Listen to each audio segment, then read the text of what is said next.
Attraction isn't a choice, it's a feeling. A woman doesn't decide to be drawn to a man, it just happens. And the difference between the guy she forgets and the one she can't stop thinking about? It's not just his looks, not his wealth, not even his confidence. It's the way he speaks. The right words can slip into her mind, linger beneath her skin, and play on repeat long after you're gone. Most men rely on generic compliments. You're beautiful. You have pretty eyes. Nice, maybe. Unforgettable, not even close. But when you say something in a way that makes her feel it, that's when you become irresistible. In this video, I'm going to share 3 powerful compliments. Compliments so rare, so impactful, they'll leave her thinking about you for days. Let's dive in. Compliments number 1, I don't need you, but I want you. There's something about this phrase that hits different. It's not just words, it's a declaration of power. Most men get attraction completely wrong. They think that in order to win a woman over, they need to shower her with attention, convince her of their worth, and prove that they'd do anything to have her. That's where they fail because nothing turns a woman off faster than neediness. It reeks of desperation. It tells her that you see her as some magical prize, and yourself as a man who needs to win her approval just to be worthy. Women don't want to feel like they're doing you a favor by being with you. They want to feel chosen by a man who already has options.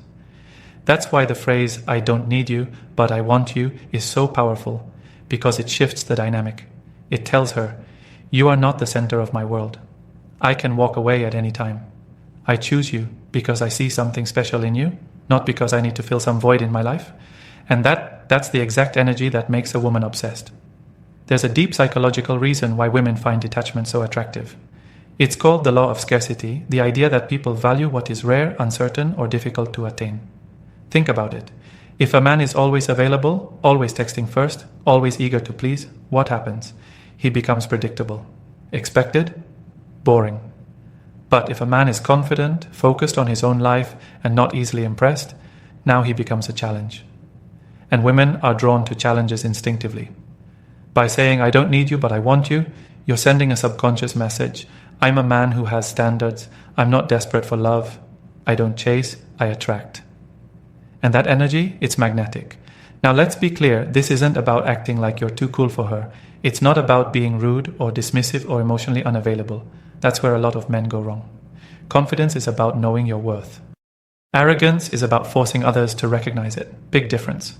If you tell a woman, I don't need you, but I want you, with an arrogant smirk, she'll see right through it. She'll know you're just putting on an act.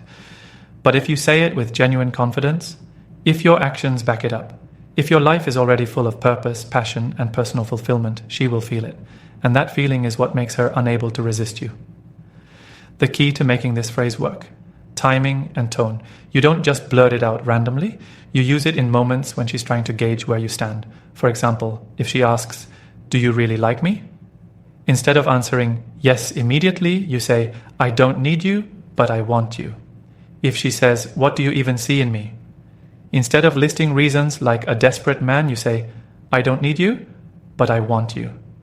If she starts playing hard to get, teasing you, testing you, this phrase instantly resets the power dynamic. It lets her know you're not afraid to walk away. You don't chase, you don't beg. And that's the exact moment she starts chasing you. Compliments number 2, I bet most guys don't make you feel like this. Words have power, but not all words are created equal. Some words get ignored. Some get a polite response. And then there are words that sink deep into the mind. Words that make a woman think about you long after you're gone.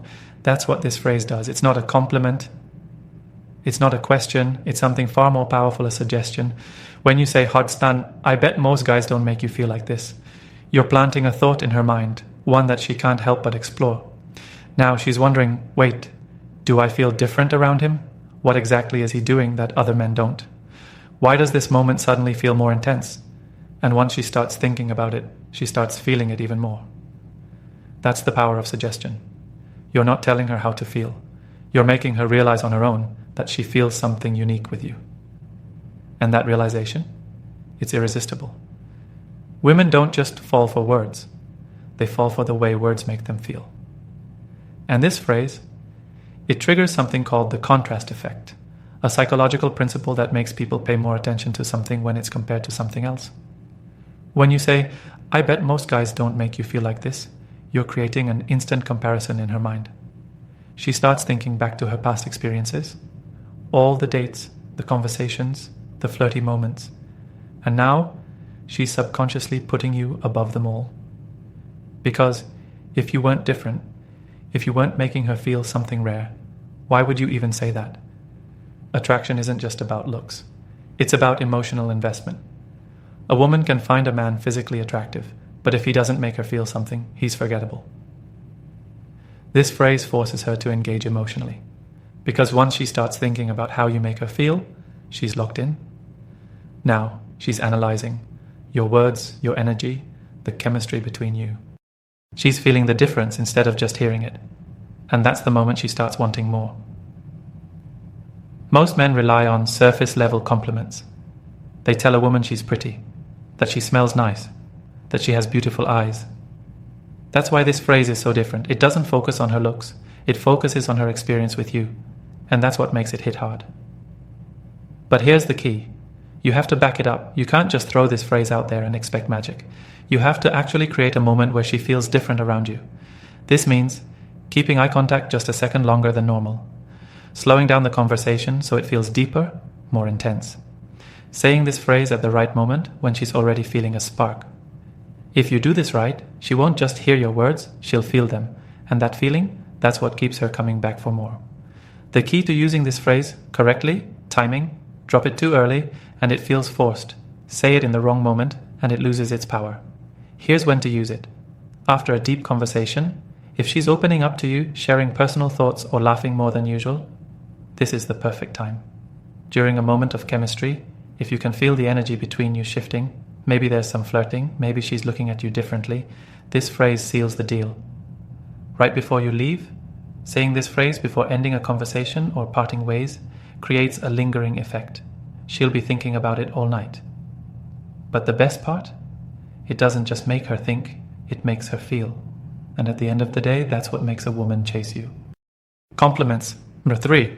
I know you're trouble, but I like it. There's a fine line between attraction and obsession. And this phrase, it pushes a woman right into obsession. Why? Because it plays on one of the deepest psychological drives inside a woman's mind. The desire to be wanted, but not easily controlled. Most guys make the mistake of being too agreeable. They nod, they compliment, they try to prove they're safe and nice. The problem? Women don't want safe. They don't want predictable.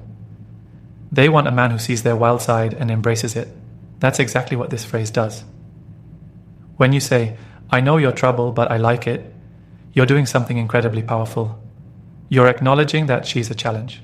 You're suggesting that she has a side most men can't handle. You're telling her, I see through your innocent act, and I'm still intrigued. And this, it taps into her ego and her curiosity at the same time. Now she's wondering, does he really think I'm trouble? What does he see in me that other men don't? Why is he so confident about handling me? And once a woman starts asking these questions, she's already hooked. Why this phrase works. This phrase flips the usual power dynamic. Most men try to convince a woman to like them. But this phrase, it subtly makes her the one proving herself to you. Instead of chasing her approval, you're making her wonder if she can handle you. Instead of playing it safe, you're creating a sense of danger and excitement. Instead of being just another guy, you're now the man she wants to impress. It's flirtation, challenge, and intrigue all in one sentence. The psychology behind it. There's a psychological principle at play here called reactance theory. It states that when people feel like they're being categorized or limited in some way, they instinctively push back.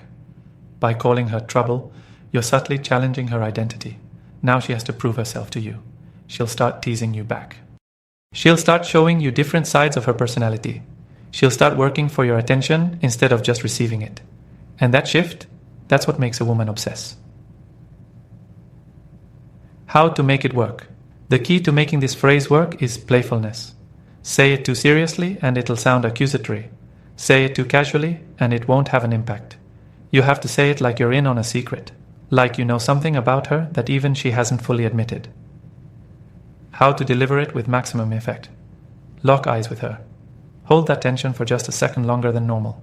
Say it with a slight smirk. Keep it subtle, like you're letting her in on a mystery. Pause after, I know you're trouble. Let her brain fill in the blanks. Then add, but I like it. Done right, this phrase will send a spark down her spine. She'll laugh. She'll playfully deny it. She'll lean in closer without realizing it, and that's when you know you've got her. When to use this phrase? This isn't a phrase you drop in a dry, formal conversation. It's a heat generator. Use it when the energy is already rising. If she teases you, if she jokingly calls you cocky or challenges you in some way, this phrase flips the script. If she's acting playful, if she's laughing, giving you those knowing looks, or testing you, this phrase raises the stakes. If you feel the chemistry building, when the conversation is getting flirty and fun, dropping this line cranks up the tension instantly. The moment you say it, she won't just see you as another guy. She'll see you as the one who can actually handle her. And that's a turn on she won't be able to resist. So use these words wisely, deliver them with confidence, and watch as she starts chasing you. This is the Stoic Couple helping you master the art of attraction with the power of psychology.